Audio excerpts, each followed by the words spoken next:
All right, so we're group number 4, and we had the Coca-Cola company. All right, go next slide. So the company was founded on May 8th of 1886 by a pharmacist named Dr. John Pemberton, and he lived in Atlanta, Georgia. He first made the syrup as a medicine, and he would just give it to people to make them feel better with like colds and mild illnesses like that. The 2 C's in Coca-Cola came from the cocaine and caffeine that it contained, and people like got addicted to it and really liked it. So then they just started drinking it for fun. Like, this is a refreshing beverage. So they paired it with soda water to make it even better. And then that's kind of when they became a corporation in 1892 and started selling all over the place. And as you can see in the picture there, Santa is their first like marketing employee that they use as an advertisement like across the couple states. All right, go to the next slide. And then later in 1900, they produced 370,000 gallons of the syrup.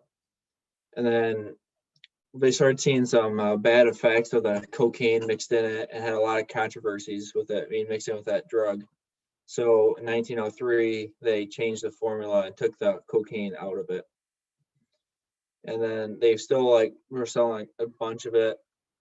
And in 1919, the company was sold to a group of investors for $25 million. There's a leader of the investors, and his name is Ernest Woodruff. He ran the company for a couple of years, and then he got old and kind of sick. So he gave the company to his son to run. His son's name is Robert Woodruff, and he ran the company from 1923 to 1955. And then while he was owning it and running it, they came with the trademark Coke. So their traditional beverage, Coca-Cola, that everyone thinks of, can be called Coke, and that's why when you hear that name, you think of that beverage. And then later, in 1946, they bought the rights to the Fanta beverage company and started expanding their flavors. And they paired with a bottling company, and in 1950, they added a contour to the bottle, so it was more aesthetically pleasing, and it felt better in your hand while you're drinking it. As you can see in that image there, like the evolution of all the bottles. And then in 1960, they purchased Minute Maid Corporation as well. So they started making like lemonade and juices. All right, go to the next slide. And then their sales started to decline around 1982. So they were trying to think of something that would really bring up the sales again. And they came out with a Diet Coke that less sugar, less calories, so maybe more appealing to people to drink it, trying to be healthier. And so that held them over for a while. And another business venture they joined in there around that time was they joined the Columbia Pictures Industries Incorporated. And they didn't really do much with them. They just kind of funded them and did some commercials. And then in 1992, they made their first bottle out of partially recycled plastic. This is kind of a huge deal because they were throwing away all these bottles and none of them were being reused. So it really is their first step in the window of sustainability and becoming like a environmentally friendly company. And then around in that same time, they came out with some more like sports friendly and drinks like water and Powerade, as other beverages are a little bit lighter and not just for, they're good for athletes to drink. And then along with that health trend, they came out with a Coke Zero, which had 0 sugar in it, which really tried to go with the Diet Coke, but didn't quite have as big of a take up as the Diet Coke did. So then they didn't really change much until about 2015 when their sales started to decline due to a little competition with Pepsi. They just came out with new flavors and Coke, like cherry Coke and stuff, but nothing really took off. And then in 2019, they had started seeing the sales stopped declining a little bit, had a slight increase, and they're still looking for something to really spike their sales.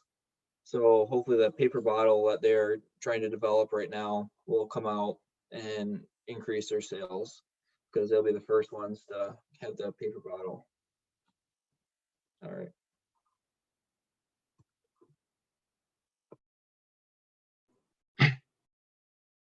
Coca-Cola was named the world's worst plastic polluter 2 years in a row by an environmentalist group.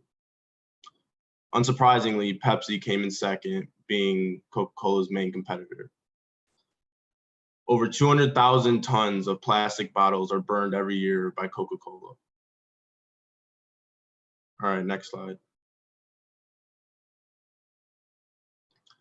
In order to make a single 2-liter Coca-Cola bottle, it takes a little more than a gallon of water.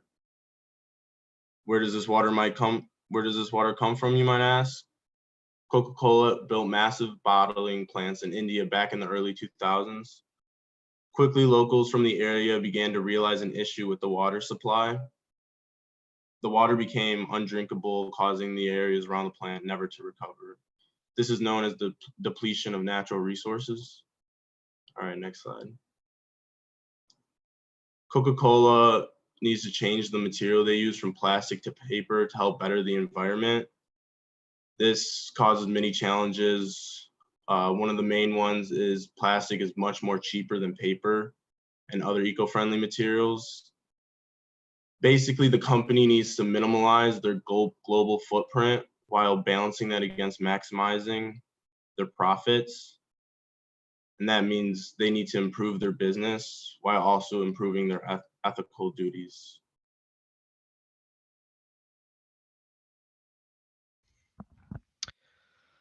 So Coca-Cola has been around for just over 100 years, and it's always been a huge marketing powerhouse, and it introduced an entire new category of beverage and got that first mover advantage.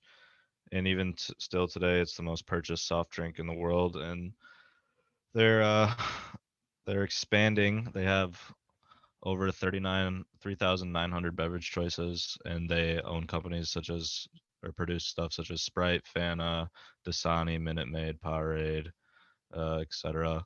The list just goes on and on. Next slide. So like I said in the last slide, Coke had the first mover advantage, and they could charge premium prices for their product at first because they were the first people to have something like this on the market. But as time went on and Pepsi sort of came into the market with a similar product, they had to match Pepsi's prices. And in recent years, demand for soft drinks has gone down a lot, so they've been lowering the prices a lot, and you can get larger quantities of Coca-Cola and or Pepsi and larger quantities for a lower price. And currently a 12-pack of Coke retails for $8.79 and a 2-liter of Coke retails for $182, and the price of Pepsi is about the same. They usually differ within a cent or two.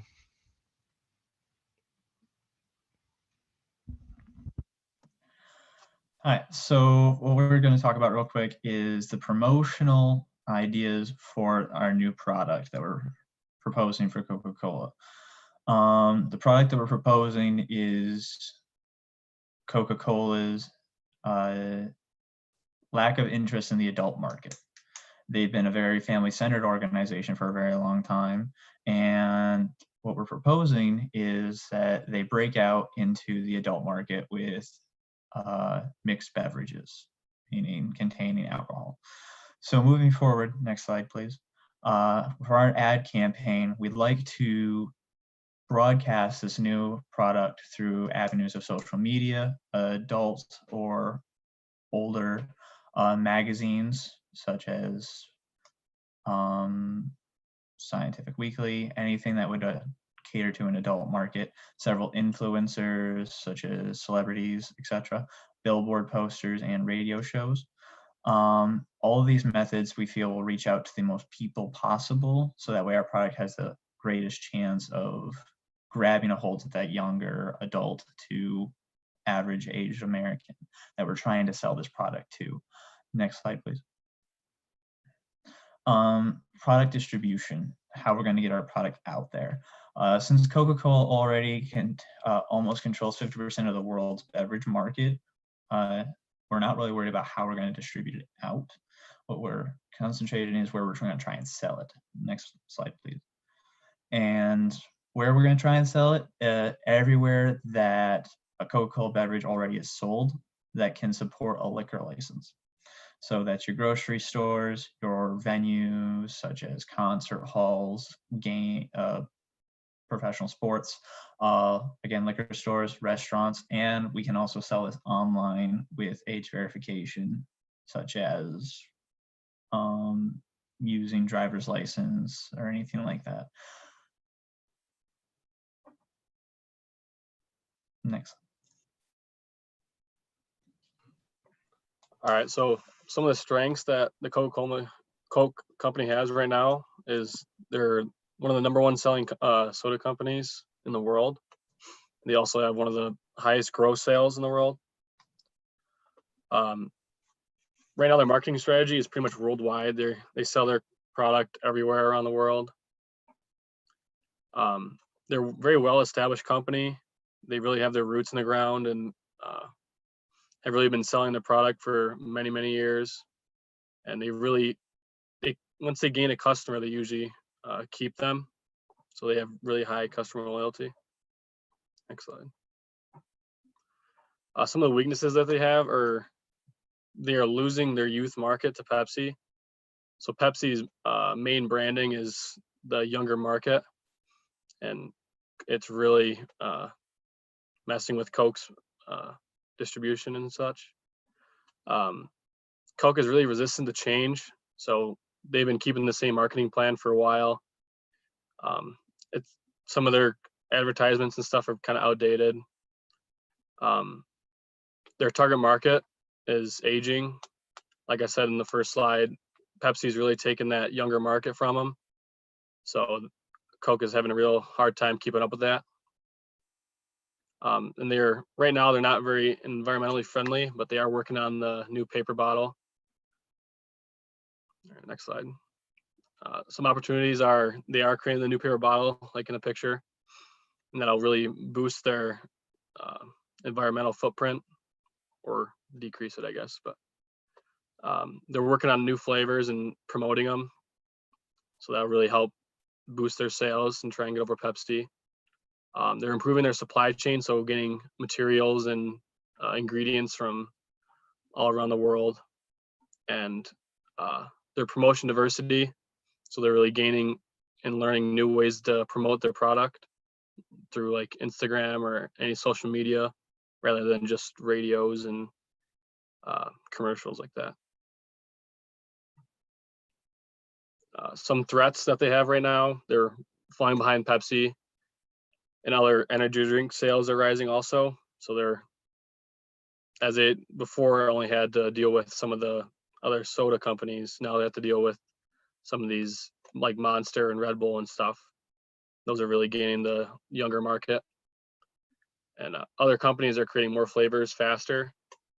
It's like Pepsi has been gaining new flavors a lot faster than Coke has. So Coke really needs to step that game up and promote those new products that they're creating. Next. I will be presenting the overview of Coca-Cola versus Pepsi's marketing objectives and strategies, focusing on how Coke and Pepsi address their similar threats and promote their product.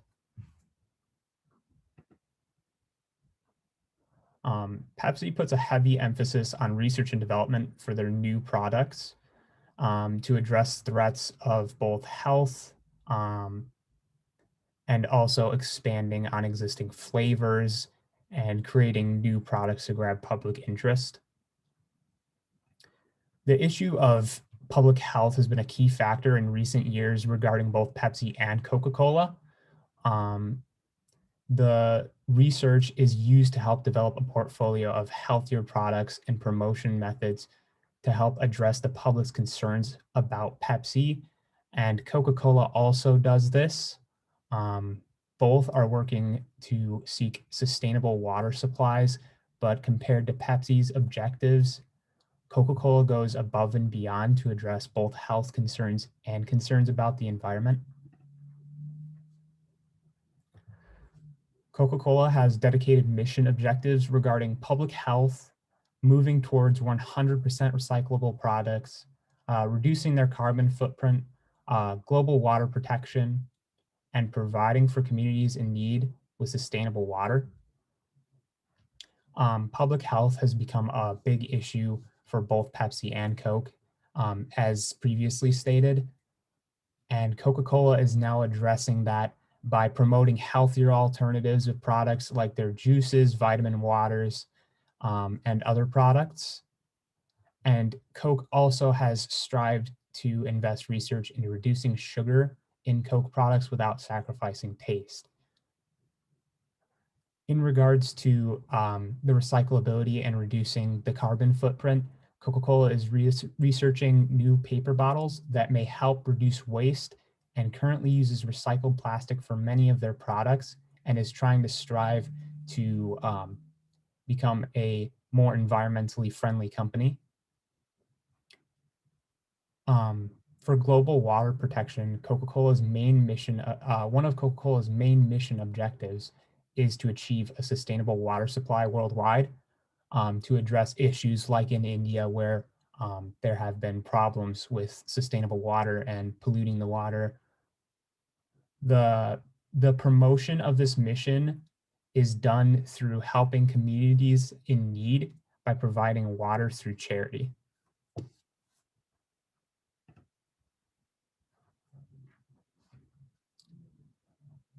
Some differences between Coke and Pepsi here. Many of the methods that Coke and Pepsi use are similar, such as using influencers online and television commercials, as well as partnering with many food chains to help serve as venues for their products. Coke is starting to catch up in the aspect of online influencers nowadays. But Pepsi's website, in contrast to Coca-Cola's website, is more accessible compared to Coca-Cola for purchasing and locating places to purchase Pepsi products, whereas Coca-Cola's website, you have to go through many more pages to get to any sort of purchase page. An advantage of Coca-Cola, on the other hand, is during non-COVID-19 times, when movie theaters, amusement parks, music events, etc., were still open, Coca-Cola can be found at most major amusement/theme parks in the United States, such as Universal, Disney, and Six Flags. And a major event Coke has been closely associated with is the Olympics, going back to 1928, the longest of any corporate supporters, according to an official Coca-Cola frequently asked questions page on the Coca-Cola website.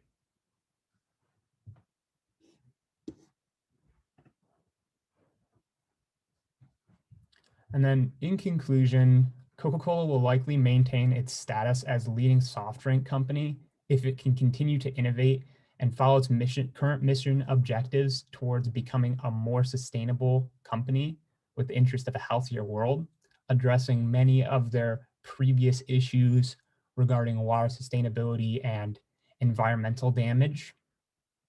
This will help them stay competitive against other companies like Pepsi, maintaining a higher moral standard for better customer relationships that will lead to customer loyalty, as well as attracting the younger target customers that are becoming more concerned with personal and environmental health.